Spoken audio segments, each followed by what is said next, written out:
Boa tarde, graça e paz da parte do nosso Senhor Jesus Cristo seja com todos.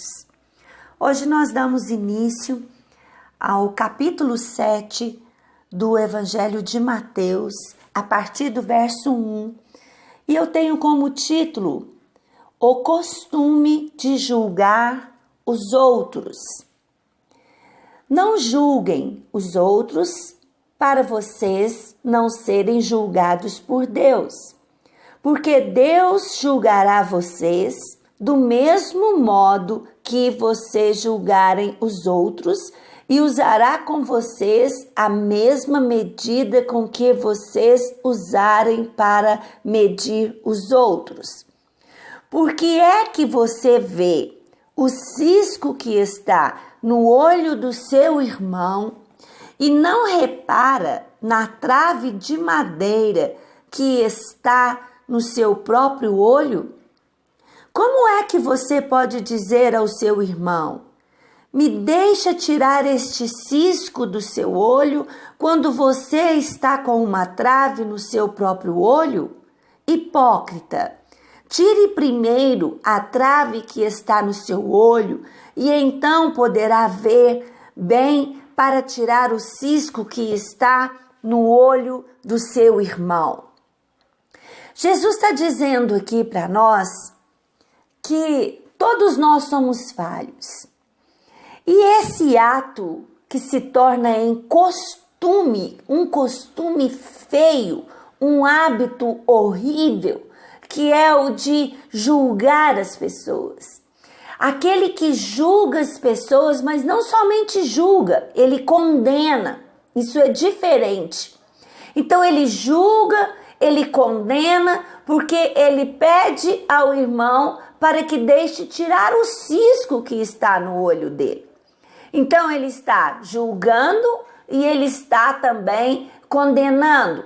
E Jesus diz aqui na sua palavra que com a mesma medida, com a mesma intensidade, com a mesma força, a mesma ironia, a mesma raiva com que eu julgar uma pessoa, essa mesma medida vai se voltar contra mim. Vai se voltar contra nós. Se nós tivéssemos consciência disso, nós não faríamos. Porque conosco nós queremos que usem de misericórdia, não é? Então jamais, se eu tiver essa consciência no meu coração de que eu vou estar fazendo mal contra mim mesmo, eu nunca agiria de uma forma assim com o meu irmão, com outra pessoa. Mas essa é a lei de Deus, essa é a lei do reino de Deus. Com a mesma medida com que eu julgar, eu também serei julgado. E como eu posso enxergar um cisco no olho do meu irmão tendo uma trave? Quer dizer, muito maior no meu olho. Jesus está dizendo, nem sei como que você consegue enxergar um cisco, algo difícil, que a gente tem que trazer luz para enxergar, né? No olho de alguém, tendo eu uma trave nos meus olhos.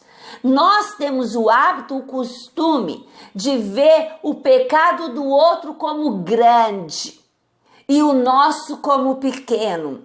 Querer que usem de misericórdia para conosco e julgar e condenar outra pessoa. Então isso é sério e isso volta contra mim mesmo. É um hábito que devemos tirar da nossa vida, nos arrepender, pensar até em mim mesmo, porque vai voltar contra mim. E depois ele diz no 6 assim: não deem para os cachorros o que é sagrado, pois eles se virão contra vocês e os atacarão. Não peguem as suas pérolas para os porcos, pois eles as pisarão. Jesus o tempo todo ele lida com hipócritas, ele lida com religiosos, pessoas que não recebem as pérolas que Jesus está lançando ali, que é a pregação da palavra, que é trazer a novidade de vida ao mundo, a salvação, o evangelismo. Jesus aqui lidava o tempo todo com isso e Jesus está querendo dizer, olha, eu não vou perder tempo e lançar o que eu tenho de mais precioso para os porcos. Porque porcos, eles moram ali na lama, eles não vão reconhecer o que é pérola e eles vão pisar nelas. Imagine nós que nós temos coisas preciosas.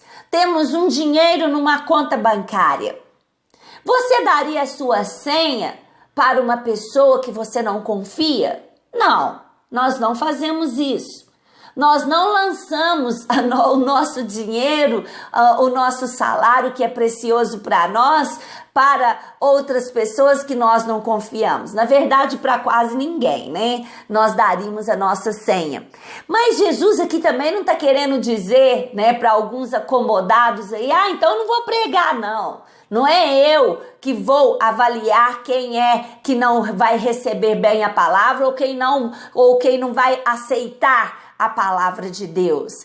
Eu vou observar ao longo do período que eu estou evangelizando, como é que as pérolas estão sendo recebidas. Se a pessoa endurece o coração, se a pessoa até se volta contra mim e fala, eu não quero. Eu, como evangelista, como missionária, já tive essas situações.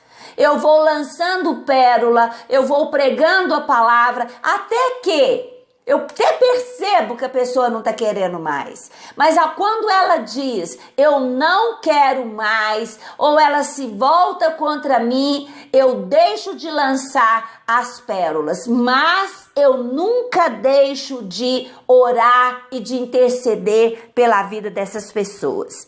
E depois eu tenho como título a bondade de Deus. Peçam e vocês receberão. Procurem e vocês acharão. Batam e a porta será aberta para vocês. Porque todo aquele que pede, recebe. Aquele que procura, acha. A porta será aberta para quem bate. Por acaso algum de vocês que é pai, será capaz de dar uma pedra ao seu filho quando ele pede pão?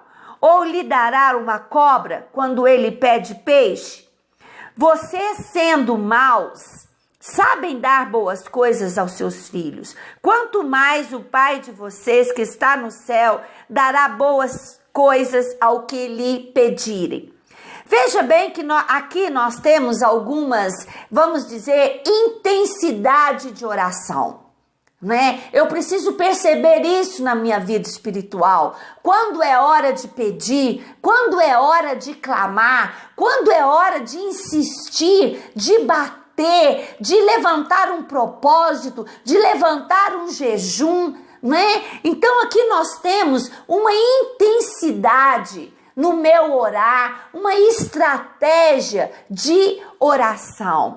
Lembrando que a palavra de Deus diz que se eu pedir alguma coisa segundo a vontade de Deus, Ele me ouve, Ele me dá atenção. E se eu sei que Ele me ouve porque Ele me deu atenção e é a vontade de Deus, eu sei que Ele vai me atender. Então, muitas vezes, nós fazemos tudo certo. Pedimos, batemos, clamamos e não temos resposta, porque talvez estamos pedindo mal, porque talvez estamos pedindo segundo o nosso próprio deleite, nosso próprio interesse. Nós temos que entender o porquê que eu não tenho resposta, porque aqui diz que Ele vai me responder. Se eu não tenho resposta, ou eu estou pedindo mal, ou eu estou pedindo algo que não é da vontade de Deus, ou porque ainda não é na hora. Se aquela bênção vier para minha vida, não será bênção, porque não é o momento, porque eu não estou preparado. Então vale muito a parte da oração do que Jesus nos ensinou, orando ao Pai, em que Ele diz, Senhor, seja feita a sua vontade.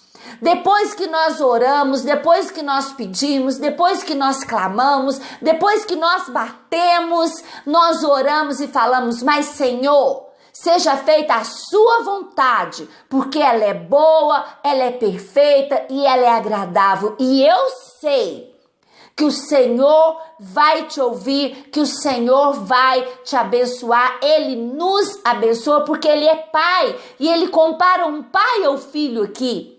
Que se o filho pedir um pão, o pai não vai dar uma pedra.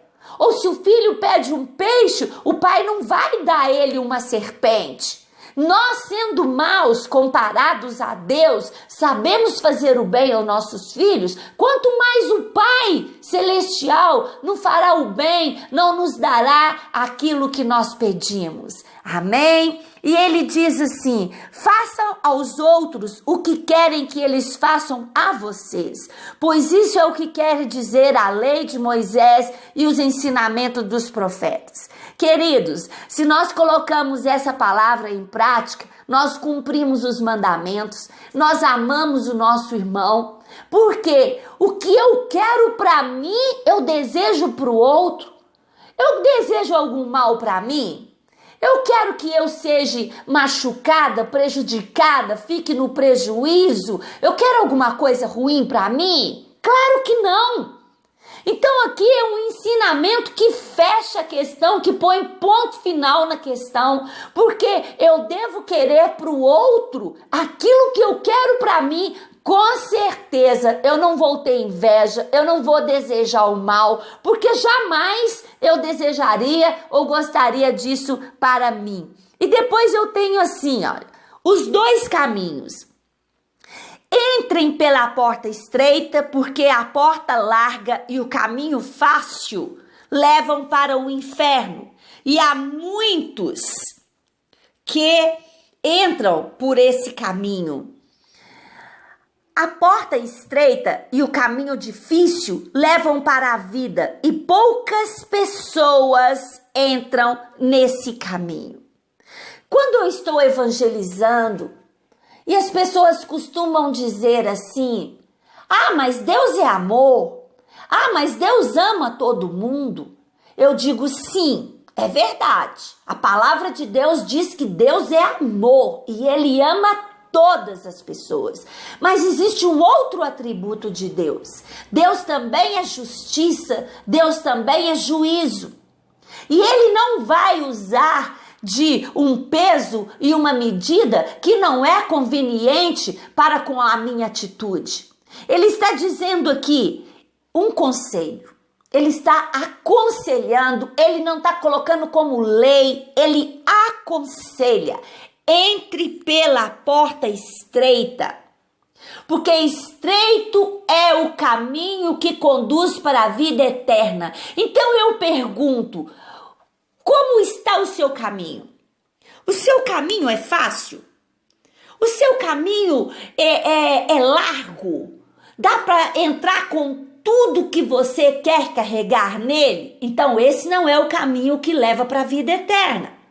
Porque aqui está dizendo muito claramente: o caminho que leva para a vida eterna, ele é estreito, não dá para levar nada neste caminho, só entra eu. E eu vou falar mais, eu preciso de muito óleo da unção do Espírito Santo de Deus, porque em determinadas horas nesse caminho eu vou precisar de deslizar com o óleo do Espírito Santo de Deus para que eu possa passar por esse caminho. E eu gosto muito de Deuteronômio, capítulo 30, 19. É um versículo que a gente tem que ter colorido na nossa Bíblia. E ele diz assim: os céus e a terra eu tomo hoje por testemunha contra vós, de que tenho proposto a vida e a morte, e proposto a bênção e a maldição. Escolhe, pois, a vida, para que vivas tu e a tua família, para que vivas tu e a tua descendência. Então Deus está dizendo aqui: olha, eu tomo a terra e o céu como testemunha, que eu estou propondo para você a vida ou a morte. Não tem como ter as duas coisas. Ou eu escolho a vida, ou eu escolho a morte. Ou eu escolho a bênção, ou eu escolho a maldição. Não existe meio termo, não tem como ficar com as duas coisas. Ele diz, escolhe. E ele tão maravilhoso, Deus é tão maravilhoso, que ele diz assim, eu te aconselho, escolhe a vida para que vivas. Escolhe o caminho estreito, porque vai te levar para a vida eterna. Negue, saia fora do caminho largo, saia fora da morte, saia fora da maldição, o conselho de Deus. E eu digo, colore esses versículos na sua Bíblia.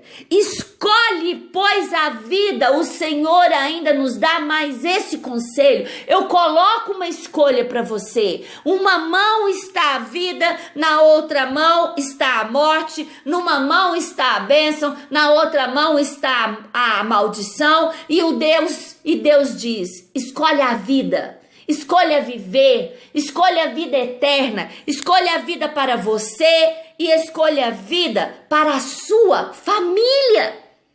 Porque quando nós escolhemos a maldição, quando nós escolhemos a nossa morte, é isso que nós estamos deixando como herança para os nossos filhos, como herança para os nossos netos e para todos que nós amamos e que olham para nós. Então o conselho, ele é para mim e ele é também para os meus familiares. Escolhe, pois, a vida para que vivas. É o conselho final aqui no capítulo 7 de Mateus. E que fique essa palavra para nossa meditação e que Deus te abençoe muitíssimo.